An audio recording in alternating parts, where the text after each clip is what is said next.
Sistema somatosensorial. El sistema somatosensorial comprende organismos complejos.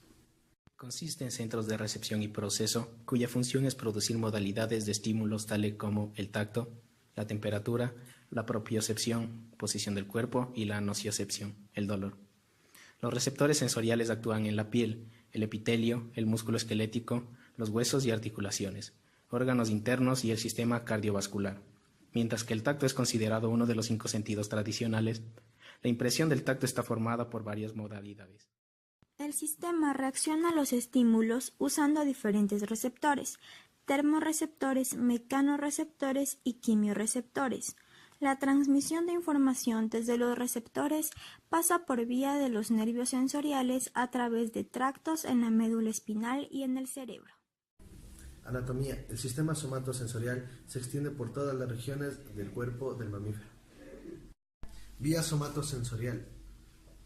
Consta de 3 neuronas sensitivas primaria, secundaria y terciaria. La neurona sensorial primaria tiene su soma en el ganglio espinal del nervio espinal. La neurona sensorial secundaria tiene su soma en la médula espinal y en el tronco del encéfalo.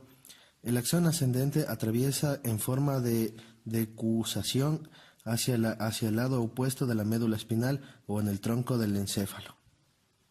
En el caso del tacto y ciertos tipos de dolor, la neurona sensorial terciaria tiene su soma en el núcleo ventral posterior del tálamo y finaliza en el giro postcentral situado en el lóbulo parietal. Periferia. La periferia detecta varios estímulos. Los mecanorreceptores detectan la sensación del tacto y los nociceptores detectan la sensación del dolor. La información sensorial, tacto, dolor, temperatura, etc., se transmite al sistema nervioso central por medio de las neuronas aferentes. Existen diferentes tipos de estas, los cuales varían de tamaño, estructura y propiedades. Generalmente existe una correlación entre el tipo de modalidad sensorial detectada y el tipo de neurona aferente involucrada. Médula espinal. En la médula espinal, el sistema somatosensorial incluye conductos desde el cuerpo hasta el cerebro. El giro postcentral en la corteza cerebral constituye un destino primordial como receptor sensorial. Hacia él se proyectan las neuronas de la vía dorsal lemnical medial y la vía espinotalámica. Adviértanse que numerosas vías somatosensoriales incluyen sinapsis tanto en el tálamo como la formación reticular antes de llegar a la corteza. Cerebro. Es el área somatosensorial primaria de la corteza humana. Se localiza en el giro postcentral del lóbulo parietal. Aquella constituye el área de recepción sensorial principal del tacto. Al igual que otras áreas sensoriales, existe un mapa que refleja el espacio sensorial de la zona mediante un homúnculo.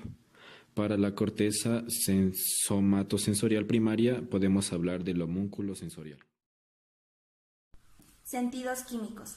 Los sentidos del gusto y del olfato suelen englobarse juntos bajo la clasificación de sentidos químicos. Otro término para referirse a ellos es el de sistema visceral, por la relación que guardan con el aparato gastrointestinal. La principal semejanza entre el gusto y el olfato es el hecho de que los dos se estimulan por sustancias químicas que se disuelven en moco en el caso del olfato y en saliva en la del gusto. Sin embargo, es probable que su estrecha relación funcional sea la principal razón por la que se habla de estos dos sentidos juntos. Es conocido el hecho de que la percepción adecuada del sabor de los alimentos demanda una función olfatoria normal, lo que indica que la información proveniente de estos dos receptores se relaciona en algún sitio a nivel del sistema nervioso central. Los receptores del gusto son células modificadas que se agrupan con células de sostén y células basales para formar el botón gustativo, que se ubica tanto en la pared de las papilas fungiformes y circunvaladas como en la mucosa del paladar, la faringe y la epiglotis. Las papilas filiformes casi no tienen botones gustativos. A diferencia del sentido del olfato, en el del gusto el número de modalidades sensoriales está bien definido. Se identifican 5 sabores: dulce, salado, ácido, amargo y umami.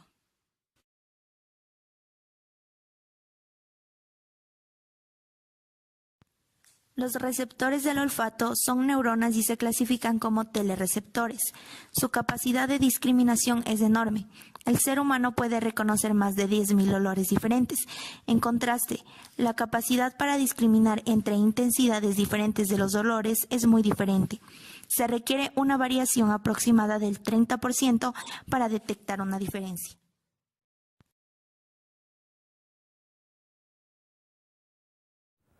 El sentido del tacto es uno de los sentidos vitales del cuerpo humano, que permite percibir cualidades de los objetos.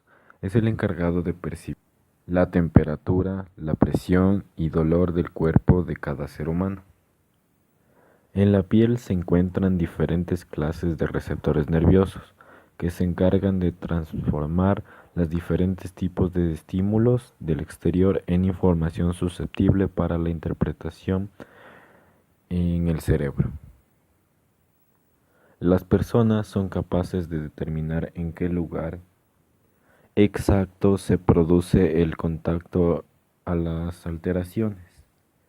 Gracias a ellas se puede resumir las funciones del tacto en 3 grupos: funciones básicas, funciones intermedias y funciones compuestas. En las funciones básicas, con las que percibimos el dolor, la vibración y la temperatura. Funciones intermedias, a través de las cuales distinguimos el peso y la textura, y las funciones compuestas, gracias a las que identificamos los objetos. En los impulsos dolorosos existen 2 tipos de dolor: el dolor rápido, que es agudo, breve y muy bien localizado, que hace que reaccionemos retirando la parte del cuerpo afectada, y el dolor lento, que es un dolor intenso pero difuso, que se mantiene hasta que se alivia la zona dañada. La vista. La vista nos permite percibir la forma, distancia, posición, tamaño y color de todos los objetos y seres que nos rodean. Los ojos son los órganos receptores de la vista. Ellos tienen la función de captar los estímulos luminosos que encontramos en el ambiente. Se localizan en las cavidades orbitarias que lo protegen de las sacudidas y choques exteriores. Están compuestos por la pupila, iris, retina, córnea y cristalino. El ojo se ajusta y modifica para recibir el estímulo de luz apropiado. La luz pasa por la córnea, luego la retina, donde llega la imagen invertida. A la retina llega también un código transmitiéndose en forma de impulso eléctrico al cerebro, donde la imagen se interpreta y es decodificada.